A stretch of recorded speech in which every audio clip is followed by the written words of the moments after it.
Okay, just give me your overall reaction to the results of the election. I'm generally pretty happy with the way things went. I was a little afraid of McCain's age. Him being practically 80 years old was a little bit of, was the actuary tables say he had a 1 in 3 shot of surviving his first term, and then your backup is Palin. That was spooky to me. And I know a lot of people are scared of Barack, and I think that's a little bit misplaced because regardless of who leads, they're going to lead well. They're there to do a job, and they wouldn't have made it that far without showing that they've got leadership skills, regardless of which side of the fence they're on. Are there certain policies about that Obama's put out there that you tend to agree with or favor or look forward to? I was watching a video of him yesterday that it made me laugh, but it was a case in point that a guy was asking him about policies regarding different areas that said, we're going to pass a law that you need to pull up your pants. You can't have your pants sagging around your ankles. And they're like, do you support that kind of law? And he says, no, that's a waste of time. If you're wasting time making laws about where people's pants should ride, then you're wasting resources if you would look around and see the other problems. That being said, pull up your pants. Right. And it was just that idea that, there are some things that common sense really needs to prevail on. And I think that his youth kind of gives him a little bit of advantage in that area. And I'm hoping that he can appeal to younger people in that sense that you don't have to be stupid when you're young. Sure. You can be responsible, and you can, there's stuff that's fun, and then there's stuff that's just like, pull up your pants. Obviously, the rally afterward at Grant Park, when he came out, I mean, the number of people and just the energy was, through the roof. What do you think his main appeal is? Why is he be able to get so many people excited about his candidacy? Well, I think, again, the youth is a big part of it. The idea that people are just ready for something new and different has been a long time coming now, and they were tired of the status quo, and they were tired of the way things were being ran, and they wanted something new and youthful. And looking at McCain, you say it's an older version of Bush, and I know, I'm the Maverick, I hope I never hear that term again, because long story short, he really was just an older version of Bush. And you look at compare the speeches. McCain gave a very, very good speech, but the big thing I noticed was you've got an event that was invitation only. It was small, and Barack was already poised for victory. They had Chicago opened up. The mayor came down and said, "Everybody come down to the field," and they had 60-some thousand people down there, more 250,000. Okay, so there you go. And yet you had this small group at McCain's speech.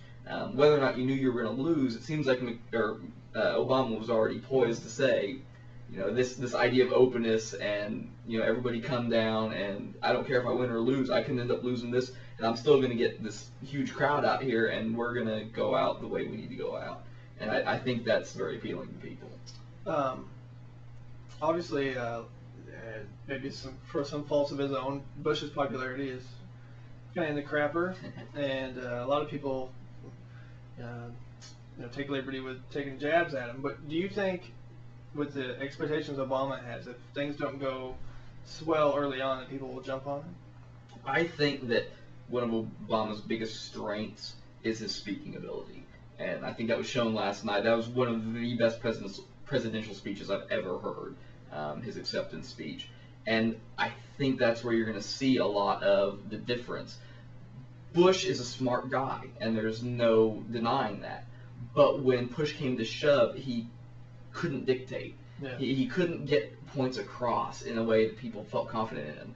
Obama can do that. And so even if things don't go well, he's going to be able to talk to people about it in a way that makes them feel reassured. Sure. And when you have that kind of confidence, that's all politics is talking. Mm-hmm. These guys don't know crap about crap. I work in the technology field. Do you think I trust 60, 70, 80-year-old, men making legislation about how technology should evolve?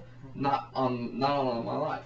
But when they can talk well, at least, it gives you some confidence that maybe they're talking to the right people. Maybe they're surrounding themselves with the right people. If they can't get up in front of you and say that kind of stuff the way Bush has never been able to do, it not only does it make you feel like, okay, he's doing a bad job, but okay, he can't even address the problem in an intelligent manner. Sure. Talk about how historic is this? I know it's the first African American, and that's the big storyline today, as it should be. You know, just in your opinion, how historic of an election is this for our country? I think it's as historic as they're able to make it.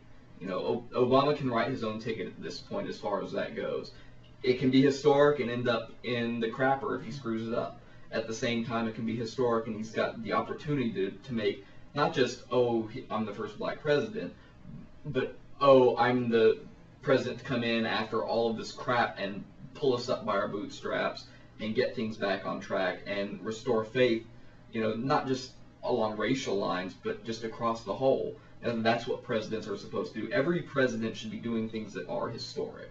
You know, some of them can't be another race, some of them can't be another gender, but they should always be doing things that get their name remembered and make their legacy worthwhile. And that's, again, one of the problems with Bush is that he's never going to have that legacy. He never did anything that was historic in what would be considered a good way, that people are going to remember him as being, yeah. Mm-hmm. But Obama's got that opportunity. He's got everything, you know. They say we're waking up tomorrow and the economy is still in the, you know, gutter. Dow dropped 150 points this morning when it opened. It's like, oh yeah, by the way, we still have problems. Mm-hmm. But that's nothing but opportunities for him to make everything work. But he just has to do it. And so that's where you've got all the historic opportunity for anything that he wants to do. Sure. Were you a supporter of his from the get-go? No. Like in the primaries? No, I try not to draw any decisions early on. There were things I liked about McCain. It was really once the debate started that I said, there's no way I'm voting for McCain. Because again, even though McCain may have given good answers to things, Obama was the one who could stand up and actually talk to people and do it conversationally in a confident manner.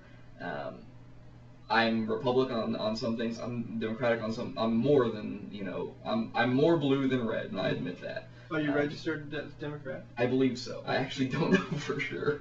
Fair enough. But yeah, I think I'm registered as a Democrat. But I agree with people on both sides, and I try not to divide myself that way because I think people who vote straight ticket for the sake of being a straight ticket voter are as much part of the problem as anything, because they aren't considering that there are things on both sides of the fence that work, and you've got to be able to see that. And that's, you know, Obama's and McCain both talked about it last night, having to unite a little bit, and that's always a spiel that politicians give, but we still have that hope that maybe this time it'll be different. Right. Maybe we can do something about that, and so, you know, I'll be hopeful for that. Sure.